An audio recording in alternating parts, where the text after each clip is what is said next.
I will tell you 10 acid reflux signs and symptoms you should know, because 1 in every 4 people experiences acid reflux, and the risk increases sharply with age. Acid reflux is medically called GERD, gastroesophageal reflux disease. It means that stomach acid flows back into the esophagus, causing irritation and inflammation. Normally, stomach acid should stay inside the stomach because it is highly corrosive. When it moves upward into the esophagus, it irritates and damages its delicate lining. We usually feel this as heartburn. Sometimes you may not feel heartburn, but the acid still causes silent damage to the esophagus. Over time, this can lead to precancerous changes, also called Barrett's esophagus, and even esophageal cancer, which is very difficult to treat. The first and most common symptom is heartburn, a burning sensation behind the breastbone. It often appears 20 to 30 minutes after eating, especially after large fatty or spicy meals. Alcohol, coffee, and tight belts make it worse. You may even wake up at night with this burning feeling. The second important symptom is regurgitation, when sour or bitter fluid or partially digested food comes up into your throat or mouth, often after bending, lifting, or lying down. This is important because if the acid or food enters your airways during sleep, it can cause lung inflammation called aspiration pneumonia. The third symptom is chest pain or pressure. It can mimic a heart attack, and about half of such patients who go to the hospital think it's cardiac pain, but it turns out to be acid reflux. The pain usually worsens when lying down or bending forward and improves after taking antacids. This helps distinguish it from a real heart attack. The fourth symptom is dysphagia, or difficulty swallowing. You may feel that food sticks in the mid-chest, especially when eating solid or dry food. The fifth symptom is hoarseness or sore throat, especially in the morning. You may wake up with a rough voice, a scratchy throat, or a lump sensation called globus, and often need to clear your throat frequently.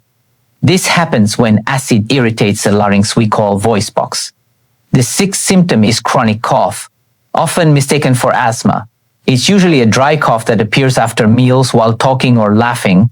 Unlike asthma, it starts in adulthood, worsens at night, and improves with bed elevation or proton pump inhibitors, PPIs.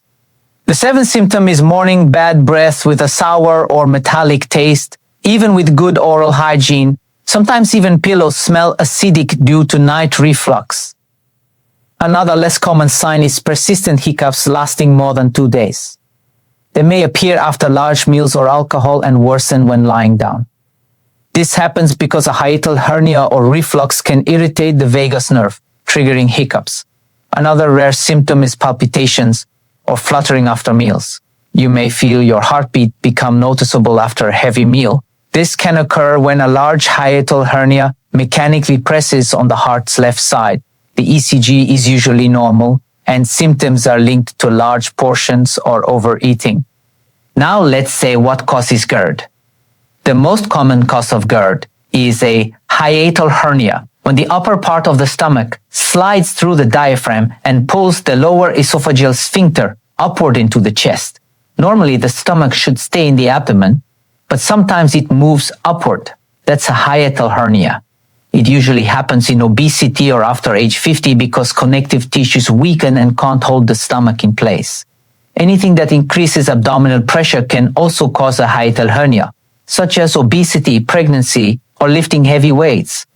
The second common cause is a weak lower esophageal sphincter, LES, the muscle that closes the passage between the stomach and esophagus. Normally, it should open only when swallowing food and stay closed the rest of the time. But alcohol, smoking, coffee, cola, tea, and some medications can make this sphincter relax or open too often. The third cause is delayed gastric emptying, when the stomach empties slowly and stays too full for a long time. This increases pressure inside the stomach, forcing acid upward into the esophagus. Several conditions can slow gastric emptying, such as diabetes, hypothyroidism, high-fat meals, and medications like opioids or anticholinergic drugs. Eating large meals, fatty foods, Chocolate, peppermint, onions, tomatoes, and citrus fruits can also relax the lower esophageal sphincter. Late night eating is another important risk factor for acid reflux. Before starting medications, you can do a lot to control acid reflux naturally. Even a small weight loss, about 10% of your body weight, can make a big difference and noticeably reduce reflux episodes. Try to avoid eating at least 3 hours before lying down or sleeping, because a full stomach easily pushes acid upward. It also helps to raise the head of your bed about 20 centimeters, so gravity keeps the acid in your stomach at night. Eat small, frequent meals instead of large ones, because a stretched stomach produces more pressure and acid. Avoid foods that relax the lower esophageal sphincter or irritate the stomach. Fatty and fried foods, chocolate, peppermint, onions, citrus fruits, tomatoes, coffee, and alcohol. Also avoid tight clothing or belts, which increase abdominal pressure. And don't lift heavy weights right after eating. Drink half a glass of warm water, not cold, about 15 to 20 minutes after eating, then walk slowly for 10 minutes. This gently helps gastric emptying and prevents acid pooling near the esophagus. Clinical trials show that post-meal walking reduces reflux events by up to 40%. Chewing sugar-free gum around 15 to 20 minutes. Chewing stimulates saliva, which contains bicarbonate, a natural antacid that neutralizes acid in the esophagus. Third tip is eat a half-ripe banana or 2 tablespoons of dry oats between meals or before bedtime if you feel mild burning, because these foods are naturally alkaline and rich in soluble fiber, which binds acid and forms a soft coating on the stomach wall. Bananas also contain pectin, which helps move stomach contents downward faster, and take small sips of water throughout the day, not large gulps at once, because steady hydration maintains mucus production in the esophagus and helps neutralize acid gradually. When lifestyle changes aren't enough, the first-line treatment is proton pump inhibitors, called PPIs. They can block up to 95% of stomach acid after a few days of use. Common examples are omeprazole, pantoprazole, esomeprazole, lansoprazole, and rabeprazole. The usual dose is 20 to 40 milligrams once daily, taken about 1 hour before breakfast. If symptoms don't improve, the doctor can increase it to twice daily for up to 8 weeks. Some people may need maintenance therapy for 6 months or longer, and a few require lifelong treatment, but this should always be monitored by a doctor. Long-term PPI use can sometimes lead to vitamin B12 or magnesium deficiency and higher risk of gut infections, so medical follow-up is important. If reflux still continues, especially at night, doctors may add an H2 receptor blocker, like famotidine. It's usually taken 20 milligrams at bedtime and helps control nighttime acid production. In many cases, a morning PPI with evening famotidine works well for people who wake up with burning or a sore throat in the morning. For quick, short-term relief, there are antacids, which neutralize acid already in the stomach. They act within minutes, but last only 1 to 2 hours. Typical ingredients include aluminum hydroxide, magnesium hydroxide, calcium carbonate, and sodium bicarbonate. They're useful after a heavy or spicy meal, but shouldn't be overused, especially the sodium or magnesium-based ones, as they can cause electrolyte problems or diarrhea. When medications don't control symptoms or when there's a large hiatal hernia, surgery becomes an option. The most common operation is called Nissen fundoplication, where the upper part of the stomach is wrapped around the lower esophagus to strengthen the sphincter and stop acid reflux. In some cases, doctors also perform a laparoscopic hiatal hernia repair.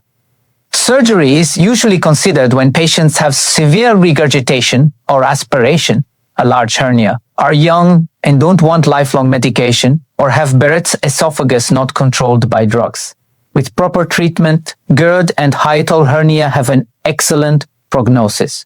About 80 to 90% of patients achieve full symptom control with lifestyle changes plus PPIs. For mild cases, symptoms often resolve within 2 to 4 weeks of consistent therapy.